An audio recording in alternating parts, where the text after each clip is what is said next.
Not one family in Britain should have to use a food bank when an MP can claim £50 for a breakfast. These bastards should be hung. Baton Brute. Mum reveals teen son's horror injuries after he was hit overhead by cop with baton after Barnsley match. And if you've seen the video, that cop should be done for attempted murder. In their own rules and regulations, it states you go for soft areas like arms and legs. He clearly went to kill that kid, a 16-year-old kid, and he decided, I'm going to kill him because I get away with everything because I'm a cop. Look how many cops have got away with murder. Every one of them. A mum has shared the gruesome injuries sustained by her 16-year-old son after he was struck in the head by a police officer's baton amid clashes between Barnsley and Sheffield Wednesday supporters on Saturday. A police investigation is underway after Blaine Pashley was hospitalised as match-day trouble flared outside the Barnsley interchange. And at the investigation we investigated ourselves yet again and we found we did no wrong. That's what'll happen. It's what always happens. Unless things have changed. All men in Alabama will be forced to have a vasectomy at 50 or when they have their third child. Outrageous state law proposed by Democrat. Republican Rolanda Hollis put this bill forward in reaction to the abortion ban. Hollis says Republicans try to dictate a woman's body. The proposal has been branded an outrage overstepped by opponents. Men would have to pay for the enforced sterilisation themselves. The Republican State Senate passed a new total ban on abortion last year. The law has been temporarily blocked by federal judges since October. All men would be forced to have a vasectomy when they reach the age of 50 or have a third child, under a new law proposed by an Alabama lawmaker. And when you see her face, you can see why, because no one's going to ever sleep with that, so she's obviously jealous. Republican Rolanda Hollis, a Democrat, on Thursday put the bill forward requiring men in the state to pay for the procedure within a month of turning 50 or the birth of their third biological child. The HB 238 bill to sterilise all men in the state has been branded an outrageous overstep by critics. Another way, depopulation. Now the links to these are all in all in the description, including this one. I haven't put the old one because it's quite a long document, but I'll read some of it. Council tax and many more government acts are unlawful. Let's fight back. The first seeds have been sown for the demise of council tax enforcement, but we all weren't looking. A little-known High Court case could just pave the way for ordinary residents to finally take action against the local councils and, indeed, any company chasing for an alleged debt after a High Court ruled that a company or organisation, i.e. council, can actually be found guilty of harassment. COSAR v Halifax, TA Royal Bank of Scotland 2011. Halifax plc, a leading financial institution in the UK and crook, was taken to the High Court in 2011 over claims that they had allegedly harassed an individual, sending out multiple letters in demands of payment to a degree that the act committed by the organisation were considered to be of such that it was having a determined impact on the client's well-being and caused them suffering and distress. Representatives for the parent company, Royal Bank of Scotland, trading as Halifax, argued that the act of the sending of numerous correspondence to the claimant could not be construed as harassment in the sense that Royal Bank of Scotland was in fact an entity or an organisation with thousands of employees, effectively relying on the fact that they had so many employees it could not be proven that the business as a whole could ever be found guilty of harassment by the generating of and sending of correspondence via a computer and thus sending the postal correspondence in demands for payment out to the claimant on numerous occasions. However, the claimant's legal representatives used the Interpretation Act of 1978 to argue that despite Royal Bank of Scotland being a limited company, they were as equally culpable for the harassment against the claimant as much as an individual would be as if a single person had committed the act. The effect meant the Royal Bank of Scotland couldn't use the defence, "We have thousands of employees, so we can't be touched" defence, prompting the High Court to rule the organisation, limited companies, and indeed anything that consists in a group could be legally challenged on the grounds that they harassed a single individual or individuals, regardless if the organisation had one employee or 1,000. Royal Bank of Scotland was forced to accept the court's decision that they had harassed the claimant and an undisclosed payout was awarded. The case was considered a landmark ruling that was a game changer in the powers between the business and the general public over just how far organisations could cross the line before being brought to book for their actions. But where does this fit in with council tax? Well, councils are using the Council Tax Administration and Enforcement Regulations of 1992 to claim that their pursuit of unpaid council tax is legally justifiable and allowable by law, no matter what distress that may cause to others. However, the COSA v Royal Bank of Scotland, TA Halifax, has opened up councils to a potential legal challenge under the case law where their behaviour is construed as harassment against an individual or their behaviour caused a person to determine their well-being, either physical and or mental, regardless of the legalisation. They rely on that claims the enforcement of council tax is rigorous because it serves a lawful purpose. Bullshit. Example, including the following: sending off numerous correspondence made in a threatening manner, demanding payment in a way that causes you distress. This goes for all debt collecting companies as well. Sending off correspondence in a matter that makes it look like the correspondence is from the court or other high authority in a way which misleads you to believe serious actions would be taken against you for non-payment. In other words, where the court council hire the courtroom out, pay the magistrates, pay the prosecutor, pay the clerk, pay their own prosecutor. It's all a scam, folks. Threatening bailiff action.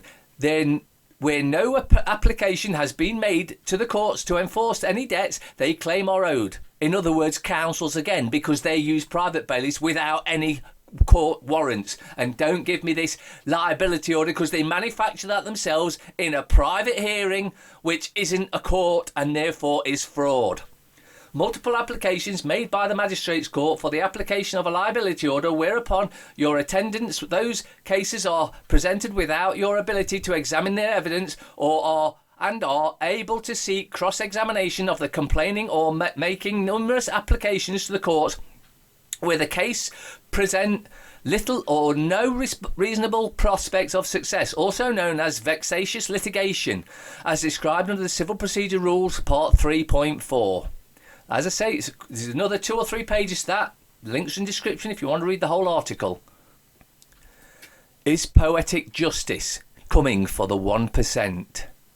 To understand just how grim the coming decade is likely to be for the world's super rich, let's start with 3 premises. Capital democracy.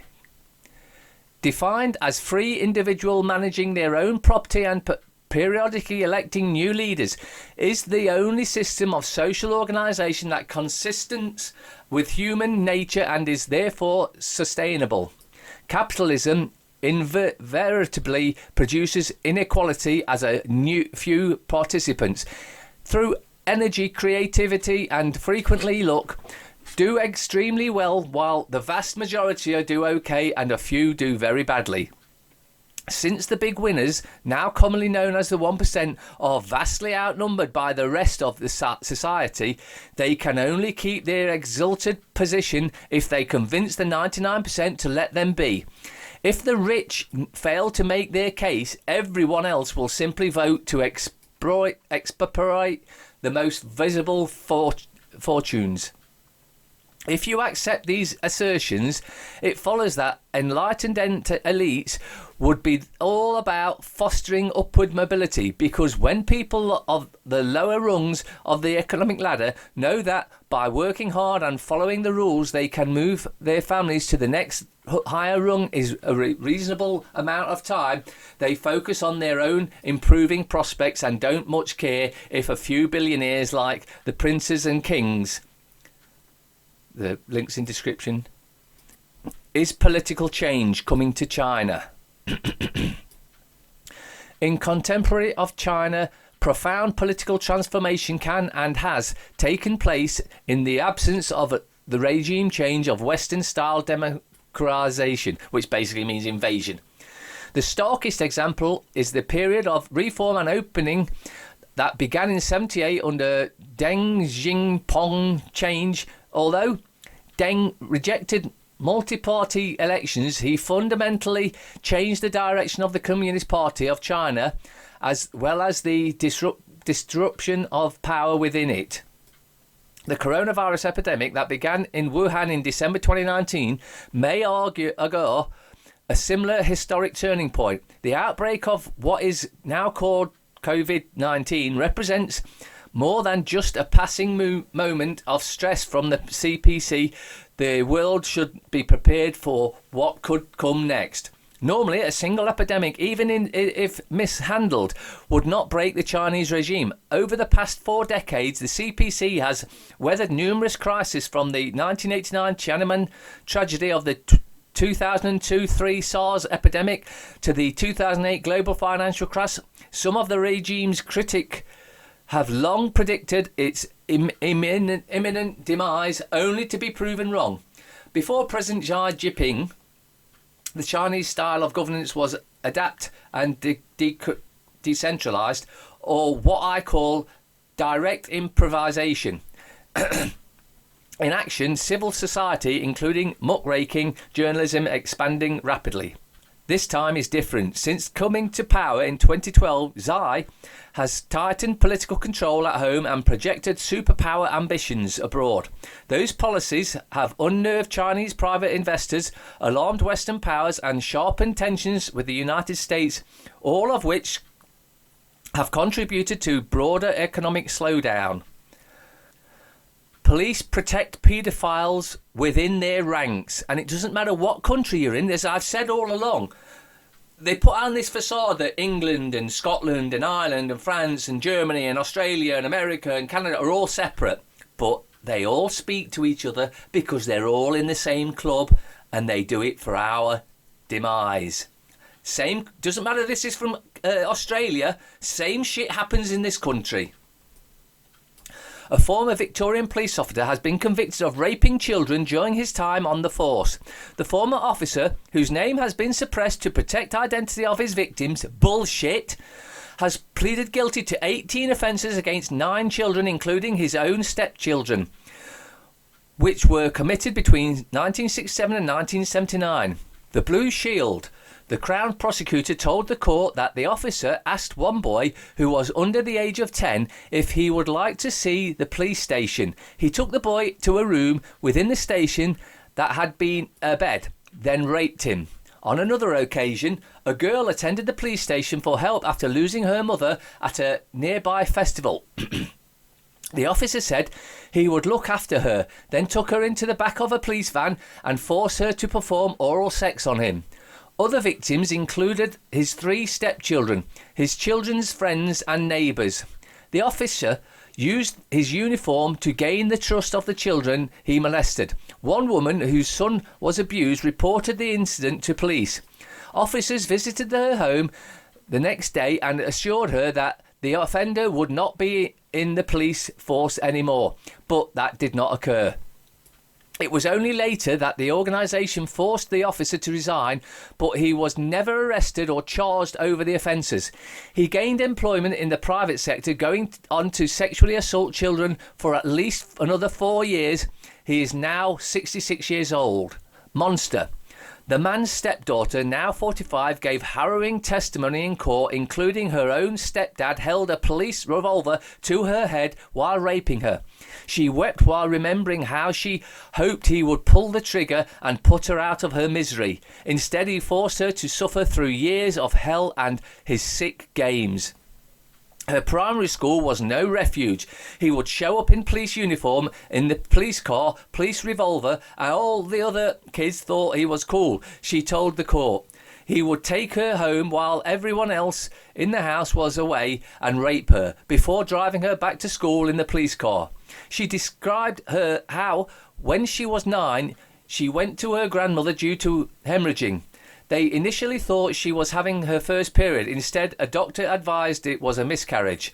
He is a monster, she raged at her stepfather in court. He needs to never see the light of day again. Once a monster, always a monster. He will never change. She testified that when she was 15, her grandfather helped her go to police and report the abuse, but was told the man would probably get off because he was an ex-cop.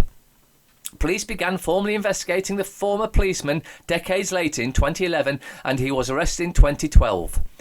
He is serving a sentence for acts of a similar nature and is due to be sentenced for another 18 offences in coming days.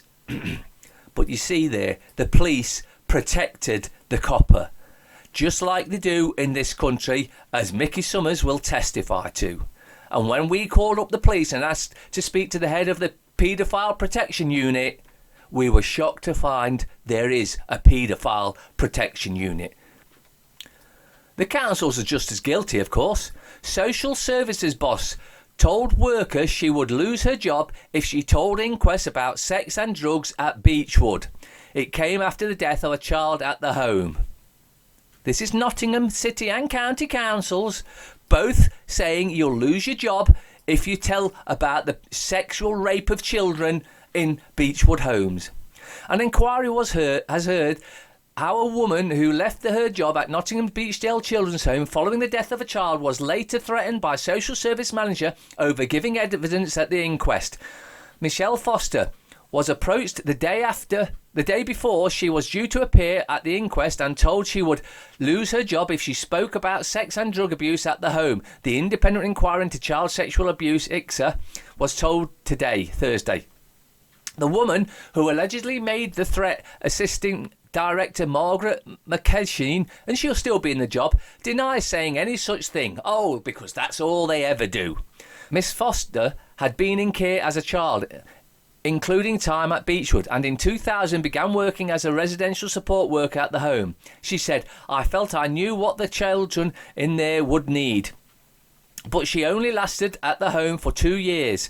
She painted a bleak picture of life at Beechwood, saying, we couldn't see any potential. There was no teacher. The teacher had left, and we were told that we couldn't have another one because there were no money. We moved around various dilapidated buildings in different areas. The children basically had nothing. No education, no aim in life. They don't trust anyone. They're forming their own groups. It has not at all an optimistic place. The councils have been protecting the paedophiles.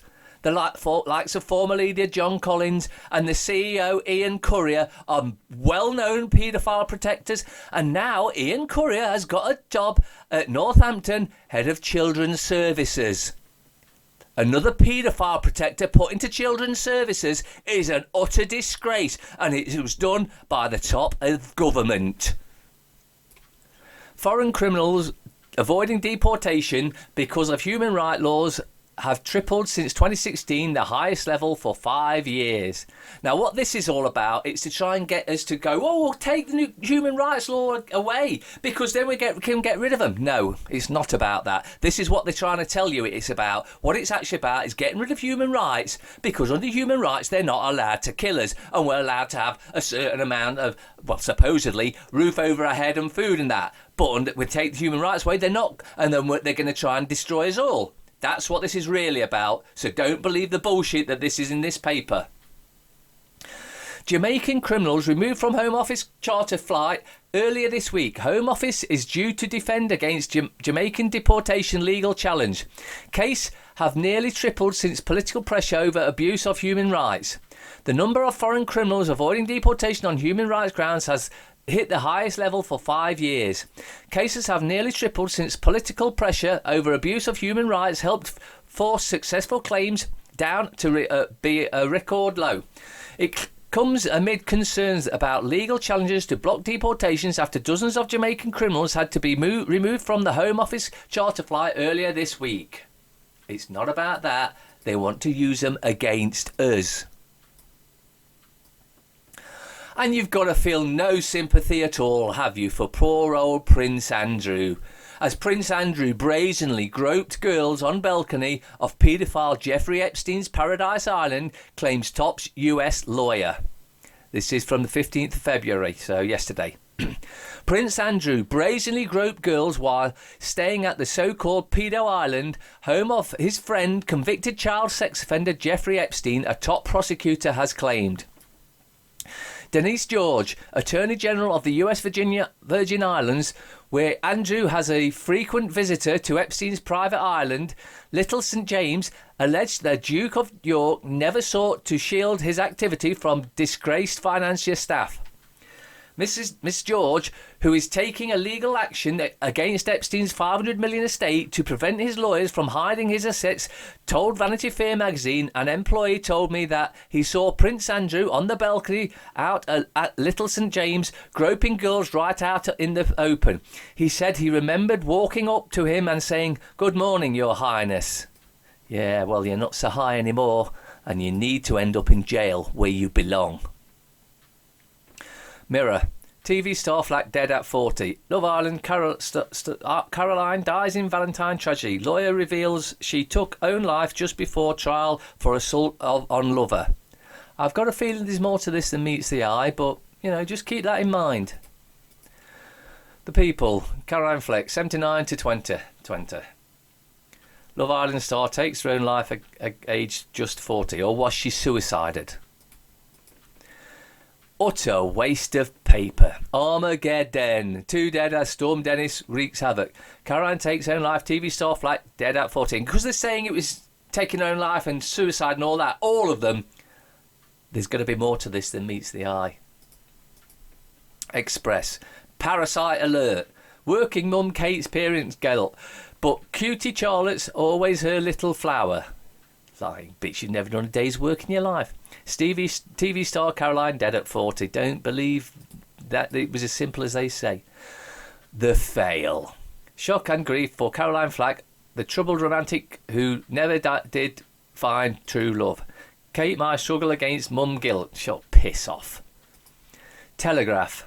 Millions to be told stay at home if coronavirus spreads. Tragic death of Caroline Flack. Duchess, I used hypnobirthing to cope with pregnancy. You weren't pregnant, you lying bitch. We know you had a strap-on belly because you can't, because you're so related to them. Your entwined shit would cause them to be coming as deformed and all that sort of thing. Johnson vetoes mansion tax after backlash. Oh yeah, let's not tax the rich because they can't afford it. Oh yeah. The Observer. New Attorney General is in controversial Buddhist sect. Tirtana chief has accused of sex abuse. Braverman gets top legal role in reshuffle. TV presenter Caroline Flack found dead. Britain struck on virus liner call for rescue. The Sunday Times. Kate's babe, I look like going through labour. You've never went through labour in your life, you lying bitch. Number 10 tells BBC licence fee will be scrapped. Don't believe that. TV channels face axe in move to subscriptions.